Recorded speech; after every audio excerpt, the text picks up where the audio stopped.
everyone, welcome back to your Florida Electrician. Today I have an EVIQO EV charger. This is, from what I've seen in many other reviews on YouTube, one of the best built EV chargers out there in the market. I definitely want to see it, I want to review it, I want to unbox it, and I want to do something else. I want to hardwire this. If it's not hardwired, you get 40 amps out of this with the standard plug. If you hardwire it, you can get 48 amps out of this. And I want to show you how to do this to the code, and including maintenance, everything else that you might need to do afterwards. Tom from State of Charge has an excellent YouTube channel. He had done a test on this, and it got one of the highest ratings ever of all his EV chargers. The people over here at EVIQO had watched his channel and specifically designed this EV charger to do really well on his test, and it did. It beat everything. They built it really well. It survived all kinds of cold tests, hot tests. It did amazing. But today I would like to do the unboxing, and then we'll go ahead and I'll show you how to do the install to code and to manufacturer's specs. But for now, let's go ahead and do the unboxing. Electric Vehicle IQ organization. Very well packed. Template. Template for the holster. And the other one's a template for the charger. Very nice. We have the installation guide. That's going to come in handy, especially for me for the video I'm going to make. Very well protected. If I move this over here, you can see nicely in the camera there. Oh, this thing is made very well. Right there. There's the bad boy. Inside we have more hardware. We have screws. And we have the holster. Get rid of that. More screws, Allen wrenches. I guess this is if I'm putting it into block or concrete, that would be what that's used for. And EVIQO has the longest charging cord in the market that you can get. I believe that's 25 feet. And it also has one of the largest plug-in cords that you can get. I believe it's over 3 feet, like 37 inches or more. Super handy to have if you want to try to mount your EVIQO a little bit away from the outlet. You can mount it around 3 feet away if you needed to. But we're going to do away with that cord, and we're going to hardwire because we want to get 48 amps. And I'm going to show you a clip from Tom's State of Charge about hardwiring it. Now this unit can also deliver 48 amps, but you need to directly hardwire it to do that. All right, you can see this. That is a monstrous thick cable. But we're going to replace that cable with number 6's THHN, put it in a conduit. We're going to hook it up outside. Yeah, we're going to take that off, but we're going to do that outside. I did this inside today because it's very, very hot outside. But we will do the rest outside. Screws, washers, installation manual, wall mounts. Yep.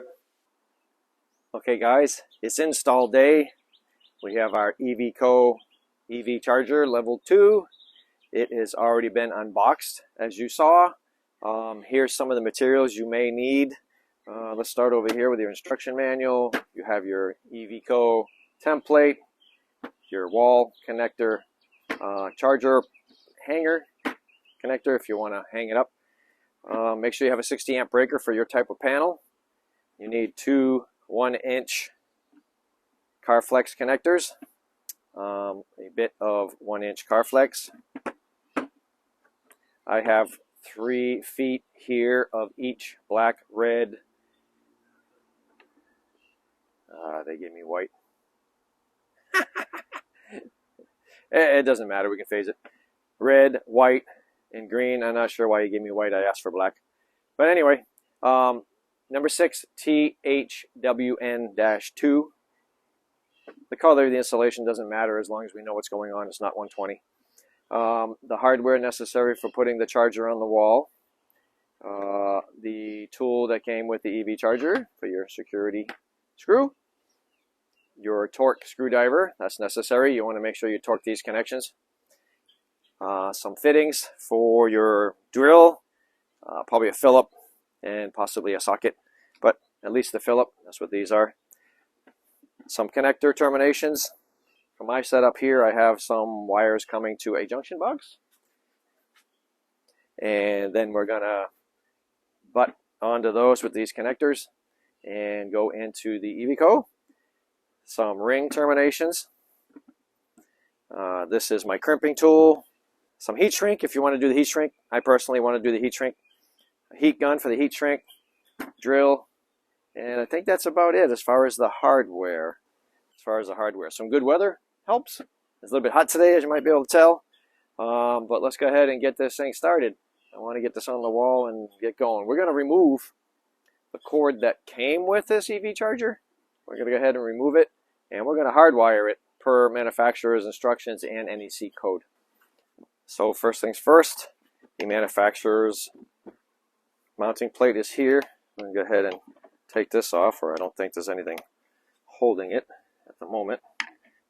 Go ahead and use the provided Allen key, star key. Take these out. There we go. Manufacturer's mounting plate. Okay, now I'm going to go ahead and take out the 7 screws. 1, 2, 3, 4, 5, 6, 7. We'll take these out so we can get the cord out. And let's see what we see inside here. Alright, for the camera above, you see we have a ribbon connector. I guess you can take the ribbon connector off either side very carefully.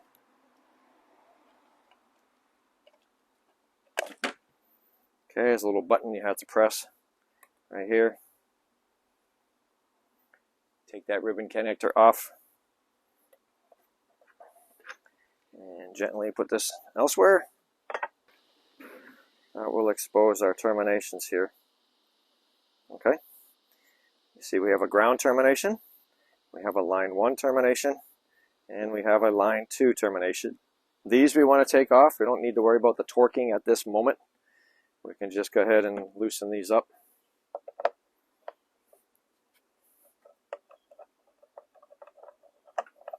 Don't lose the screws.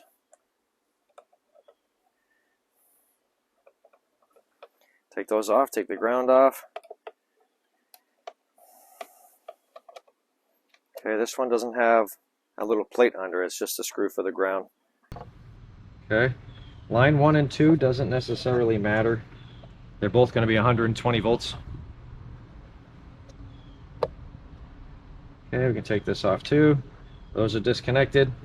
If you want to get this cord out of here, there's a strain relief here, a bracket. You can either take it out or loosen it, so you don't screw it up. I prefer to take it out, make it easier.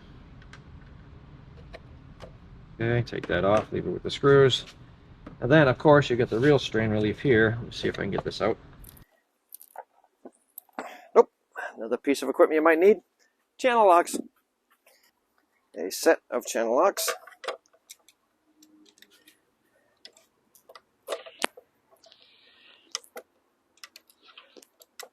And that is a humongous cord.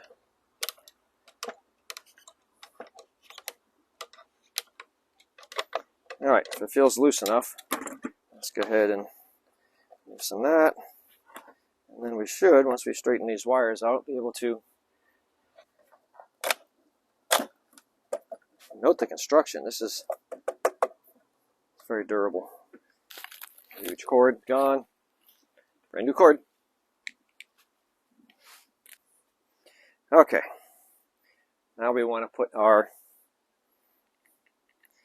connector for the Carflex, 1 inch.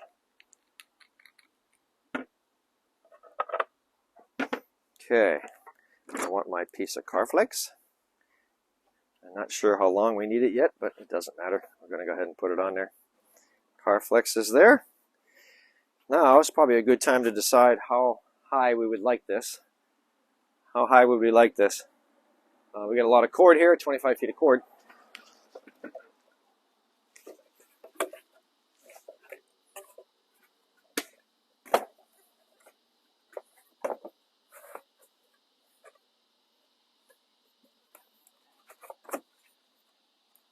I think there would be good. Right underneath this thing, directly above there. That's a good height for me. I can see it.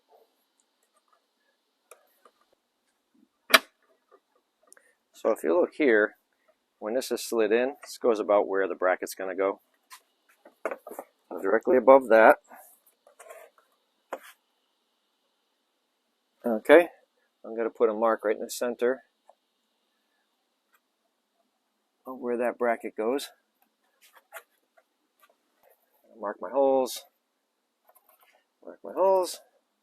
Okay, it's level.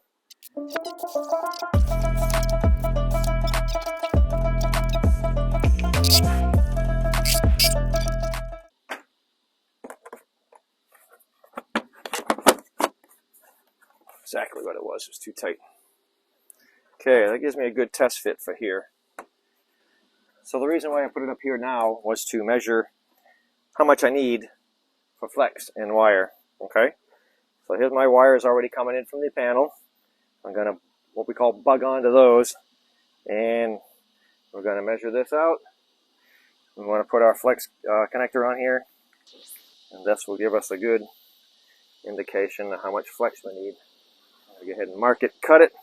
Definitely don't want to cut it too short. You can always cut it again. So I want it to go way into that connector. So let's go ahead and mark that over here.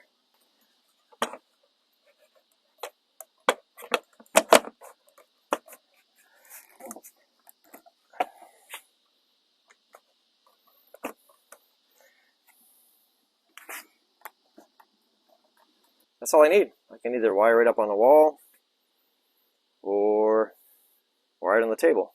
I think while I got it here, I got to wire it before I put it on the wall because of the screws in the back. So what we need to do is strip these wires back a little bit. So I want to strip these wires, if you can see, I want to strip them as long as that, at least, okay? That'd be my wire stripping gauge. You can use hot cutters like this. Just be extremely careful not to cut any strands off. You want to make sure you don't lose any strands in this process. So there's one. That should be plenty long enough. Yep, right there. You see that? You see it? I'm going to do one. I'll show you one, and then I'm going to do all three, and we'll cut back, okay? My crimping tool today would be my aught cutters. There's a crimping thing right here. The ones I ordered are wrong, and I'm not waiting for them. But I'll put a link to the new ones. Okay, you go ahead and crimp this.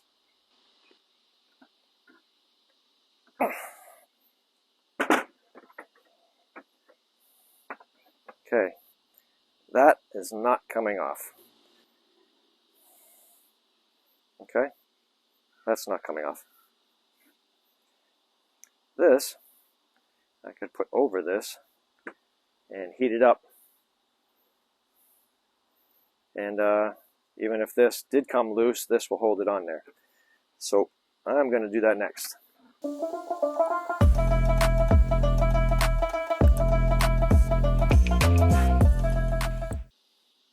You see when this clear stuff starts oozing out? We're done. That's a good seal. On to the next one.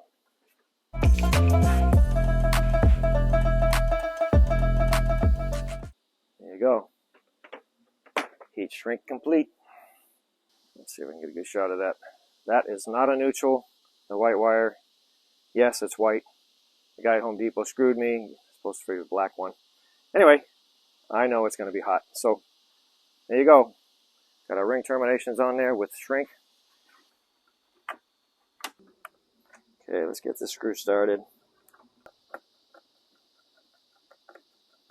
Okay, these are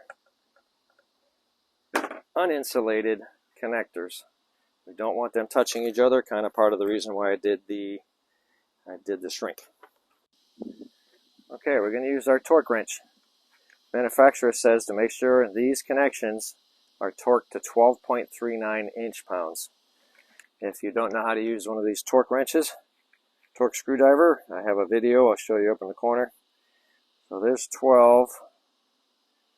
Okay, I'm going to go to like 13. 12.39, okay? Now it's going to keep tightening until it clicks. Like that. You see that? It sounds like it slipped and it broke, but it didn't. Okay, tighten slowly. I'm going to hold that. Right there, you hear it? That means it's at 12.39 or whatever I set it at. Turn slowly. Oh, you can push down hard. Now it's slipping. So I'm going to change the tip to a flat tip. Doesn't matter what tip it is, as long as I can get it tight enough. Okay.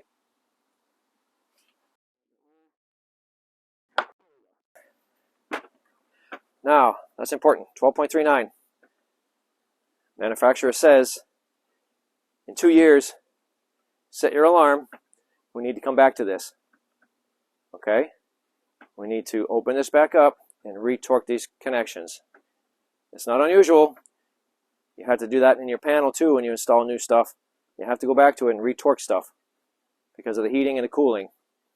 Very, very important. Come back to this in 2 years, re-torque it. Set it for 12.39 again, and off you go. Okay, we put this bracket back in. Doesn't really work for these wires. It doesn't really hold them. But it's not external. These wires are no longer on the outside where somebody can pull them. So it doesn't really much matter. I put it back in just for not losing it in case we put it back. Like I said, nobody's going to be pulling on these wires directly like before when we had the cord for the plug. So we don't really need it, but I'm going to put it in anyway. Alright fellas, here's something that's very, very important. When you go to wire this for 48 amps, it took me a minute to find it. This is the dial. This is the amperage selection switch. Okay, number 2 I believe is set for 32 amps. It's actually on the front plate on the back. Okay, we need to dial this over to number 3. We want 48 amps out of here. Take yourself a little eyeglass screwdriver, click it over to number 3. Very important if you want to get the full 48 amps and you're going to hardwire this bad boy. That's what you need to do. So it's set on 3, we're good for 48 amps.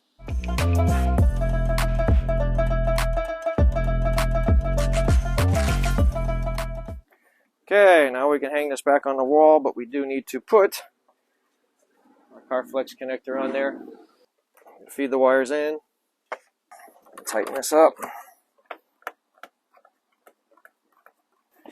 and we're going to put our safety screws in there so nobody walks off with it, not easily anyway.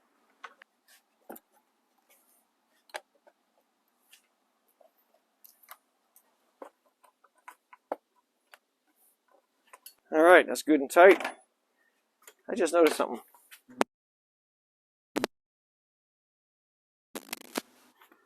It gives you some of the status lights indicators.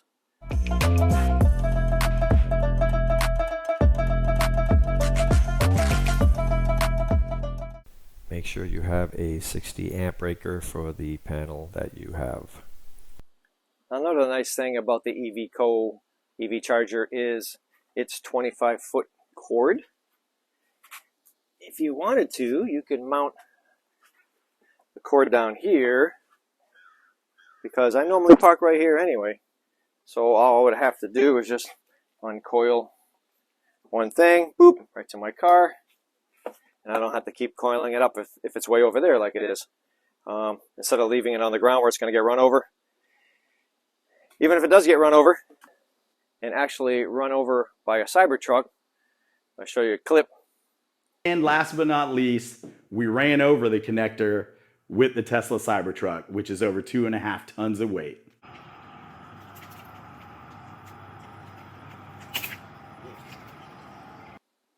It's made of metal with rubber wrapped all around it, and it's got a metal connector for connecting to the car. It's not plastic. Everything's metal. If you did leave it laying around and accidentally ran over it, it's still going to work. Pretty good chance. If a Cybertruck ran over it, your car running over it, it's still going to work. So it's super heavy duty, and I like the fact that we can put the cable holder or holster. We can put it down here by the car where I got it parked anyway. So I think I'll do that. I think I'll put it down here. And like I said, I'm just going to go ahead and string this over to here. All right. And you can tell a lot of thought ran into this. You got your metal connector, which is really cool. You got a plug cap that has little individual little cutouts for each wire there. There's a lot of thought ran into that. And also, your holder's at an angle. So instead of sticking way out where my car mirror is going to grab it, I can just go, boop, my car's right there, literally. I mean, that's it. What a great idea. And instead of spooling this whole thing up every day, I can wire it over to here. I can separate the connector 25 feet. And if I do park over there, I can just take it all off and bring it over there. Not a big deal.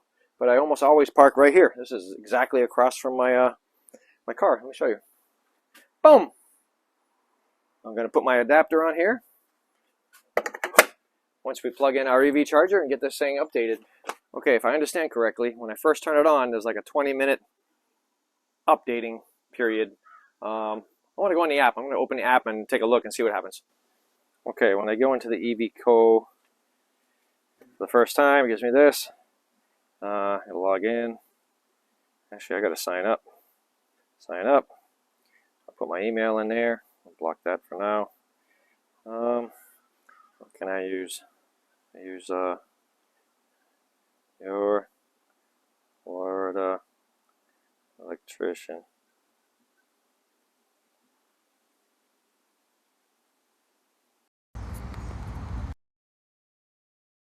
Okay, you have to check off agree, continue, boom, confirm your email, click on the link. There's my thing, create password, boom, make it long enough or whatever.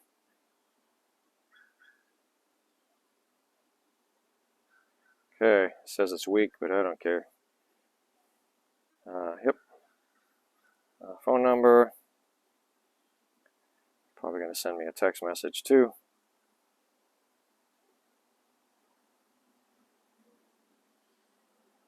Okay, notify me any kind of update. EVIQO sends me a thing.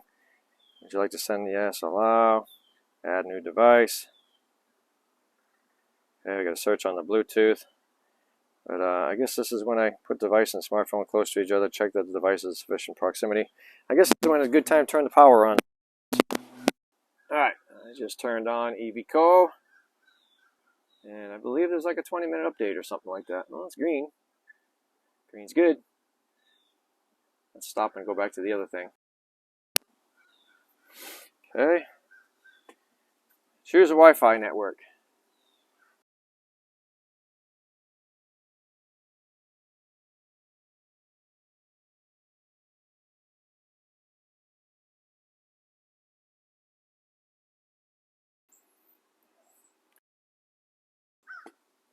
Car make and model. Okay. It would be, let's see, Tesla, Model 3, You're all set. EV, power, your home, superpower. Ready to rock. Okay, let's go. Oh, look at that screen. That is pretty. Session summary. Please plug in. I think what we want to do is we want to set this up. We want to set up everything. Okay, so we want to set up your electric rate. The top 3 buttons in the right corner is your settings, information, timeline, settings. You want to go to settings and go down to where it says electricity plans. Click on that. Then I had set mine under a basic plan of 12 cents. You can look at your electric bill to figure out how much you're paying roughly. Sometimes they have different settings for different time periods. So you may be getting charged more for 4 p.m. to 6 p.m., let's say, or something like that. That is something that you could use here. You can put in that it's costing you, let's say it's 20 cents, and what the time period would be. So that time schedule would start at, let's say, 4 p.m. Okay, and done and stop at 8 p.m. That's not an unusual busy time period. And 4 p.m. didn't take. Okay. And let's say that's every day of the week. So it's very flexible with what you can do here. So that'll reflect, if you're charging through that time period, it'll change the amount that you get charged for the kilowatts. Pretty nice, but I don't have that set up. So it actually has 3 additional plans, so that's really good. I don't have this, so I'm gonna figure out how I can delete this later. Oh, you can change the plan too. Call it expensive plan. So yeah, that's cool. Okay, as you can see at the top, I have a preset for 10 p.m., but I want to do a test. I want to hit start, and I want to show you how the app progresses and ramps its way up slowly to 48 amps, which in my opinion, I think is a really good idea. It doesn't put a sudden demand on your system. If you look in the where it says amps, it's ramping up 28, 32. It's ramping up slowly, which is really good. You can see the amount of kilowatts, the voltage, the elapsed time, how many kilowatts is being added to the battery. But it takes a full 40 seconds to get up to 48 amps, which in my opinion is really good. Okay, let's flip over to the Tesla app where you can see I have 75% charge remaining. We are charging at 48 amps out of 48 amps. Charge rate is 11 kilowatt. And let's flip over to the Sense app where you can see that it really is pulling 11 kilowatts, 11 plus to the electric vehicle. Yeah, it is at 48 amps, pulling 11 kilowatts, and it will charge really quickly at this rate. It is very, very good. Okay, let's look at this end. Some of the reporting down the bottom, you get a graph.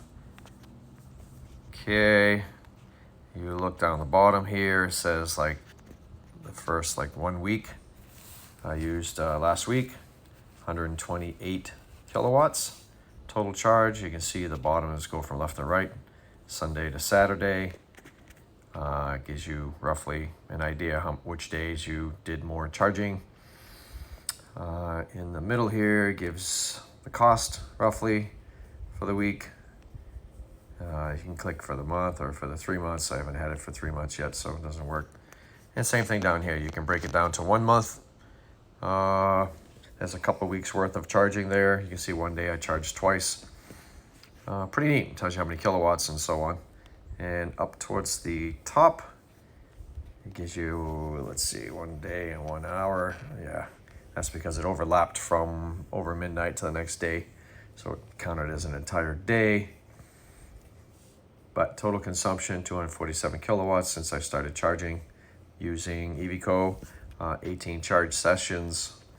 Total cost $28.95. I think it might be a little bit off because my settings for the amount of charge per kilowatt was off. So really neat reporting wise, flexible. If you're a data guy and you like to see this stuff, it's awesome. Another thing I wanted to show that was really cool is their notifications. Let's see the alert here, the top one. Yesterday, 9:59, charging started. So it tells you when it starts. Before that, if you look at 8:59, it says plug in the charger. Your scheduled charge begins in 1 hour. please plug in to ensure that you don't miss out. I have a charging time set for 10, and EVIQO will remind you an hour before the time is due, which is awesome. I haven't seen any other EV charger manufacturer do that. They don't seem to care. If you miss the charge, you miss the charge. But these guys will remind you whether it's plugged in or not. It's going to remind you, and then it tells you when it started. And then also at the very end, the last message on the top, it'll tell you when it's done. Charging finished. It'll give you a summary. 20.147 kilowatt, duration 2 hours, charge cost $2.41. Wow, not bad. The only EV charger that I've seen that does that kind of messaging, and I think that's awesome. Okay, guys, in closing, I'd like to thank you for watching all the way through this video. I know it's very long with the app. I'm very impressed with the app. That's why I went so much into detail with the app. I never seen an app like that works that well, that has that kind of detail, and it notifies you about the car, to charge the car, etc., and the reporting. It's awesome. Thank you, EVIQO, for giving me the opportunity to go ahead and review this charger and install it. It was a pleasure to do the hardwiring for you guys. It's very detailed, so if you need it, it's very nice. I want to give a special shout out to Sean Strictly 3992, my first fellow electrician member. He's going to have access, 24-hour access prior to this being released to the general public, along with other perks like behind the scene videos, special videos. I want to shoot a special thank you, Sean, for joining the channel and being the first one and having the boop to go ahead and join. Thank you so much. Everybody have a nice day, and thank you for watching all the way through.